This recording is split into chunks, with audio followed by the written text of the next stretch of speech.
Lee, we've got an exciting show for everybody tonight. Once again, I am in my car, so thank you for joining me for that. How are you doing tonight, Lee? I'm pretty good. How are you, Jason? I'm doing well. I was a little bit shocked that, we basically, the United States, that is, sort of just decided to destroy Syria. Is it on track to be the next Libya? What's going on over there? Well, look, before we get to that, let's talk about cars for a second. Did Sure. you see Elon Musk demo of his self-driving car last night? Oh, I didn't see it last night. I saw the robot, We Are Robot or whatever, where they had all the robo taxis. But what they do No, last night? did you? He got in a car. He got in a driverless car, and I saw a video from inside the driverless car. Someone Hmm. else shot. He had some kind of rollout. He got in the car and drove away. Inside the car, no steering wheel at all, and he's showing it like driverless car Uber, Yeah, basically. right. Yeah, no, He I said did this is see real. that. The cyber taxi. Yeah. And so I was actually thinking about that today. You know what's going to be the next evolution? I What? predict it's going to. It's Elon. He likes to solve big problems, right? Like Mm-hmm. going to Mars or like Yes. energy. Okay. Do you know what the next problem he's going to solve? What? Homelessness. Let me explain. Hmm. You know, there's a lot of people right now like living in a van or an RV. Right. It's like a thing for Mm-hmm. Gen X, Gen Z, van life. Yep. So imagine a driverless RV. I've thought about it already, Lee. You're reading my mind. I want it. Yeah, me too. I'm in favor. Yeah, and by the way, some people they say they get freaked out about the Neuralink and whatever, and are really down on it. I saw someone really negative. Look, I think it's okay. I have criticism of Elon Musk and things he does, but the guy does some amazing stuff. I I mean, agree. he's again, and people say, well, he didn't do it. Well, Steve Jobs didn't program. Yeah. Steve Jobs was a crucial part of Apple, and he was Apple basically. Mm-hmm. And I say in the same way, Elon Musk is a visionary, in the same way Jobs was. I agree. I think, Lee, people who say that, oh, Elon Musk didn't invent that stuff, those are people who have never been involved in any kind of Right. endeavor like that. Like when I was running 21st Century 3D, and you worked with me all throughout that, and Kenny worked and everything. But the guys who were regular, employees, there would periodically come these incidents where, somebody would get it in their head that, like, Jason doesn't do anything. We're doing all the animation. Why is he the boss and I know everything and he knows nothing? And then invariably, something would happen where an animator or an artist would get totally jammed up and they'd be like, oh man, I don't know, I can't solve this. We have to call the client and tell them blah, blah, blah. And I'd get in there and solve it. And I wouldn't say a word, but it would always leave them with the knowledge of, like, right, that's why he's in charge. That's what Elon Musk is. Whoever did actually, you know, is claiming that he didn't invent that and somebody else invented it, that's fine, but you'd be sitting in your garage inventing stuff forever, never going anywhere, productizing it, making a factory, getting it out around the world. That's a whole different deal. Every dishwasher thinks they can run the restaurant. Makes sense? I Yes. mean, every guy back there doing dishes, bitching about, 'cause that's a tough job. Just saying, I can run this restaurant. And they also, they come up with a restaurant. They, Right. they could come up with the idea, the concept, the workflow. And so, do you know who else didn't do a lot of his own work? Who? Edison. Edison, Yes. Thomas Edison, Have you been to the right? laboratory in New Jersey, Edison's laboratory? It's incredibly. I haven't been there, no. Oh my God. You But know what? see, We but should see, go. but see, uh, if I had a driverless car, look for someone like me with disability issues, Right. you know, I can't drive. I haven't driven in 10 years. Wow. The, and let me tell you what else. I'm living out here in Brandon, South Dakota. It's about 10 miles from Sioux Falls. Mm-hmm. Okay, it's close, but do you know what they don't have out here? What? Taxis? Uber. Oh, they don't have Uber at all, There's, really? I mean, they do, but there's no drivers. So if I Right. wanted to go like 2 blocks to the store, it's $20 because Ooh, the driver's got to come from Sioux Falls. I don't do it. It's ridiculous. of course. But with a driverless car, just get a car out here. Yeah. No, that's So great. it's going to really change. I agree, Lee. I totally agree. And also the Neuralink thing, I mean, again, I think a lot of people who maybe don't have any health considerations and are just freaked out by the idea, I get it. But, like you've said, you've got vision loss, you've got, issues from recovering from your stroke. There would be so many things that would be opened up for you and people like you by that kind of technology. It's an important step forward. Now here I see what you're saying. Tesla aims to launch robotaxi with teleoperator backup, Deutsche Bank says. That's interesting. But yeah, that seems like a new announcement here. Yeah, so something I saw last night for the first time. So there's a big screen inside, like Tesla's, so you can, on your ride, play a game or watch TV or whatever. It's really freaking cool. I Because what I agree. was thinking is like recently, I'm working on one thing. I'm working on a lot of stuff right now. I'm rolling it out incrementally because I'm trying not to get into a situation like we talked about how I'm doing the Lacey meter roundup. Okay. Now, since I announced that, every single day there's legacy meter roundup. But the reason why is because before I launched it, I developed a workflow, and the workflow means I can do it every day. Makes sense? Yep. I mean, I know how long it takes to, and if things go wrong, and sometimes they do, like the voice recognition doesn't work or whatever, have workarounds. I have backup systems. Yeah. So, I, I'm we're thinking a lot about workflow and a lot of stuff. Just broadly, you, what's gotten amazing in tech is the way everything's gotten so small. Like I'm on Exactly. my I'm in my laptop. car doing this broadcast. Right. Yeah, exactly right. And the fact that the new Mac Mini is like this big, you can put it in a bag. It's I great. mean, the Mac Mini's always been smaller than most computers, but this is insane. And It's that really truly. changes. What's up? It's true, you're right. I mean, technology marches on, right? I'm excited for self-driving cars. I know there's dangers, but there's dangers to anything. I'm sure when the first Yes. car ever came out, people were like, this is crazy. People can't go 50 miles an hour. You're going to kill everybody. Horses work fine. Why do you need a car? Right? And you know what's dangerous also? It's your kitchen. Everything in there could fucking kill you. The knives. You're shooting microwaves out. There's knives. There's things you beat things with. It's Uh, true. things that get up to 500 degrees.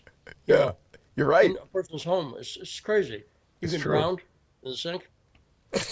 You'd have to be pretty short. But Lee, let me bring you back to Syria because I think a lot of people are concerned about what's going on there. And actually, I like this thumbnail I made today because I've combined an image of Bashar al-Assad with this guy. His name is Abu Mohammed al-Jolani. What do we know about this al-Jolani? I mean, do you know anything about him? I certainly don't. No, personally, no, but I know who he's with. He's with a terrorist group. Now, that's Al-Nusra not or me something? saying it. The group that the group that is responsible. like, So responsible is a tricky term. Uh, this is obviously a planned attack, months of the planning, and you don't just do that with like a ragtag group of rebels. You know what I'm saying? Yeah. No, I agree. So uh, he's part of a group called long name, but Al Sham. Uh, you know what Sham is? SHAM. Uh, Sham al-Sheikh? I don't know. It's a good term to know. Sham, it refers to like the Levant. You remember when ISIS first came on the scene? A lot of people were freaked out because Obama was saying ISIL, and they were like, like Glenn Beck was like, that's a code. He's a commie. Therefore, what Al Sham and the Levant are the same thing. Do you know the term Levant? I can't say that I do. Okay, Levant. It's basically Greater Syria, the region around Syria. Aha, okay. Okay, and Levant is French.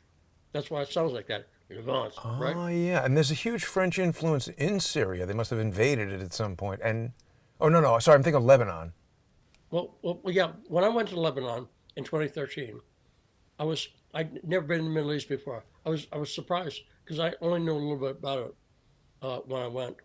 But Levant, when I went to Lebanon, uh, the number one language is what? Would you guess? Lebanese or French? Arabic, right? Okay. Yeah. Arabic. Bad guesses. Number two was not English. That's number three. But number two was French. Yeah. And you know what's really good in Lebanon? I All the must say, food. in Beirut, absolutely. I had a great. I went to on Hamra Street in Beirut. There's a great French bakery, like breakfast place, and they have French style, croissants and Hmm. everything, and that makes sense. It's just like why? Because the French were colonizers, and Exactly. and colonization has some benefits to food. That's what it knows. Imperialism. I don't like imperialism, But the but it's food very is good for great. my Yeah, diet. exactly. Exactly. Yeah. You know, it's So interestingly, I know an incredibly beautiful girl, and she's Lebanese. And I mean, she's constantly, kind of going there and posting pictures on Instagram. And I mean, it looks beautiful, Lebanon. well, I'll tell you what else. Like on Hummer Street at night. Now I've never been to. I have actually. Paris is a city I've barely been to. I've been on the going to Bordeaux about 30 years ago. Hmm. So I went on in Paris for a few minutes on the metro, going from the airport Hmm. to metro to the train to Bordeaux. Makes sense? So Yes. it's like someone saying, I was in New York. You're like, where were you?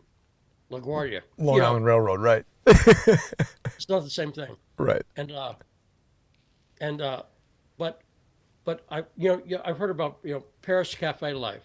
You to talk about that in the 30s, the cafe society, like all these people out on the street, you know, I not kind of not love Paris. You got to get over the culture, like especially if you don't speak French. But when you can get into it, Paris and France are really great. well, Hammer Street in Beirut, Lebanon, very similar. It's got the cafe society, except they're smoking hookahs. Hmm. You know, I'm serious. People they'll get a table. There's a bunch of friends are out for the evening. They sit out in the warm night air. They order food.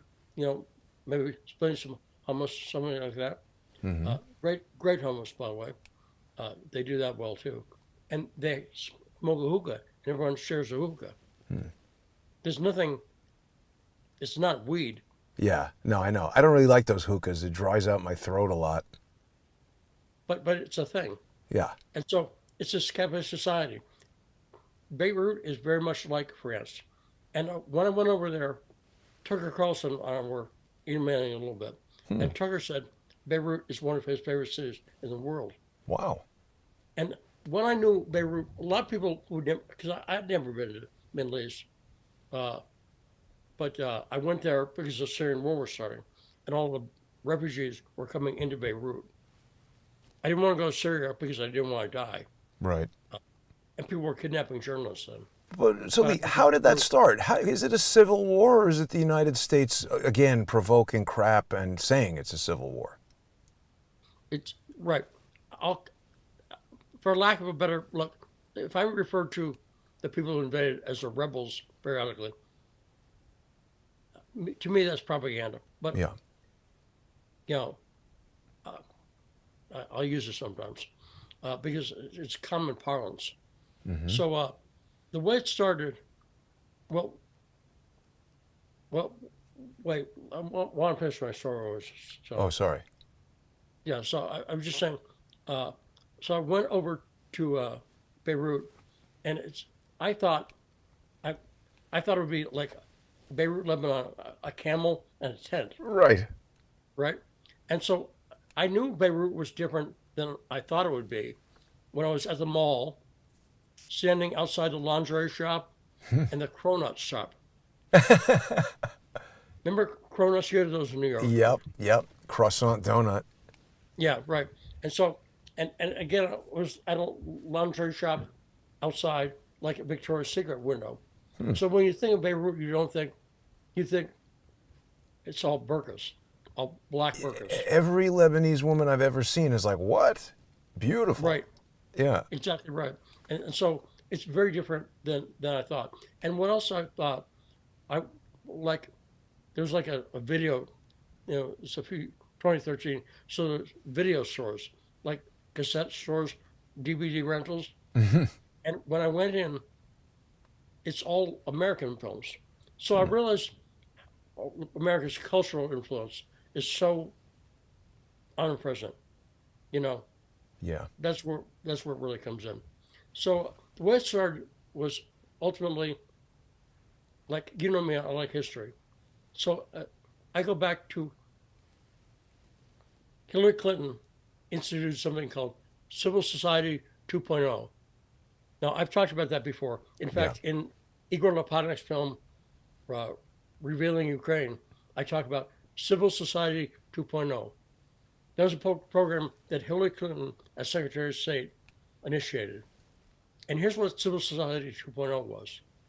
Uh, so now, we weren't really talking then, but did you deal with Occupy Wall Street? You're a New Yorker. No, that's when I was in LA. I was doing, 3D Spider-Man Right. movies when all that was going on. And yeah, you and I had kind of lost touch. I saw you at Access Hollywood, and there was like 7 or 8 years in LA where you had gone to journalism and I was in the movies. Yeah. So if I say Occupy Hollywood, sorry, you threw me off. Sorry. If I say Occupy Hollywood is different. So we could do that. Because Occupy, kind of, but Occupy Wall Street, if I say it was very high tech, does that make any sense? Well, I would interpret it in this context as being like online and sort of the start of everything we've experienced with the social engineering, right? Well, yeah, I just mean like Occupy Wall Street, if you try to do that in like the 70s, Couldn't do it. right? And they had all kinds of stuff like, uh, those exercise bikes that they have, the powering stuff. And cell phones were just starting to come in, as something popular. Uh-huh. And sort of the cell phone, iPhone type, not the flip phone from Yeah, Xiaomi smartphones, bucks, right. but right, we're just starting to come in. And so Occupy Wall Street, and they used it to organize. So people on one side of the camp, if the cops were coming, they could call people on the other side. That's one thing people don't get. Again, if you're trying to do it in the 70s, if the cops are coming in on this side, you can yell or you can get arrested, right? Right. So it was the first one where tech was starting to be a big factor in protests, right? Does that make sense? It does. And also, I would think that the cops probably, the first little while it was happening, that was a tactic that they didn't expect, and it probably gave the technology users an advantage. Bingo, exactly right. And so the people who do protest, and that includes Soros and the people he funds, because he was funding Occupy, they saw what the people on the ground were doing in Occupy Wall Street. And they said, well, let's implement this with color revolutions. Like, so Civil Society 2.0, get the name now? It's telling, it's teaching, Ah, it's teaching, technology, right. right, it's teaching him how to use this technology to do stuff that Soros groups do, like protests and Community organize. organizing. Right. And so the U.S. government funded it. And what it would be was classes, like Twitter classes. Okay, everyone, get your cell phone. Now, here's how Twitter works. Now, it may sound dumb because it's pretty obvious, but as well as anyone, there's a lot of subtleties to this stuff. Yeah. It's not clear. Like, how do you stay organized on Twitter? Like, what can people find out publicly? And how do you use DMs? Or something like that. Yeah. So And it was new those, then, too. Twitter was only 5 years old. I think a lot of people didn't even know about it at all. So just introducing right. people to it would have And been a so applying worthwhile. it to protest movements, that and Civil Society 2.0, two things came out of that. And this is why I talk about it. It's very important. One, Ukraine. Now, they did these things, the Civil Society 2.0, they did these things called tech camps. Right. Okay, TECHCAMP. Look up Tech Camp Kiev. Look, I bet you can still find info about it. These tech camps were where they would like like a mini convention, like a science fair for protesters. Makes sense. U.S. State Department hosts Tech Camp Kiev to build digital literacy of civil society. September 11th, 2012. This is when they're destroying Benghazi. Yes, and it's also like right before the Maidan. Right. No, it's not. The Maidan was in Oh, 2013. It really happened in 2014, but it started in 2013. So wow. this is no accident. By the way, that timing, cause and effect. That's absolutely cause and effect. And the other thing that it relates to Benghazi was the other thing the tech camps did was the Arab Spring. Remember the Arab Spring? Yeah, of course. So the Arab Spring and Kiev, the Maidan, came out of these tech camps for civil society 2.0. So what I'm saying is this is a very uh, brilliant, in an evil genius kind of way. Right. It's a you see what I'm saying? Here is the Tech Camp. Look, Tech Camp, a program under the U.S. State Department Civil Society 2.0 initiative that connects civil society organizations across the globe with new and emerging technology. Wow. And Lee, it's like if you were in Kiev and you said, oh, hey, I'm a college student, I'm going to a U.S. State Department Tech Camp for civil society, your grandmother or whatever would be like, oh, that's great. It sounds good. It doesn't sound like you're going to go destroy society. Well, so I'll go back to Occupy for a second because I witnessed something. My son Shane was, I think, like 19 at the time, and he would help me, like run camera and help me get around the city, just as a person. Okay, so I done a lot of reporting on Occupy, and I saw the evil stuff was going on, like rapes. There were a lot of rapes at Occupy, a lot. Wow, really? Yeah, and they were covered up by people like Keith Oberman, because the reason why we'll talk about it in the paid segment, because I might use some words that people might get triggered. So, but we'll talk about it. But uh, my son Shane knew all that. He knew I was reporting. He knew everything bad about Occupy. But when we went to Zuccotti Park, Shane's a 19-year-old, and when we went there, I could see him looking around. It was like at Coachella. Right. It was neat, and a Right. lot of Hot no, girls. really, that's true because they did advertising to get hot girls, Right. and because look, you know the reason bars do ladies' night, Yeah. right? Get Is it girls to there get and the ladies? guys will just follow. Right, exactly right. So they did all this. You can find them still possibly on YouTube, like the girls who occupy Mm-hmm. all these you know modern hippie chicks, you know, 19-year-old girls, you know, you know. So they would do stuff like that, and but I could see Shane looking around. There's an outdoor library. The people living in tents. I mean, even and but not tents like decorated, high tech tents. Hmm. They're regular tents, but with people that had furniture in them. Makes sense. Yeah, What I've seen some of those, like inflatable, and was it's like like a whole. Coachella, like Wow. high tech Woodstock, Right, right. and I could see that he was drawn to it. I could. Like Well, a no, moth to a flame.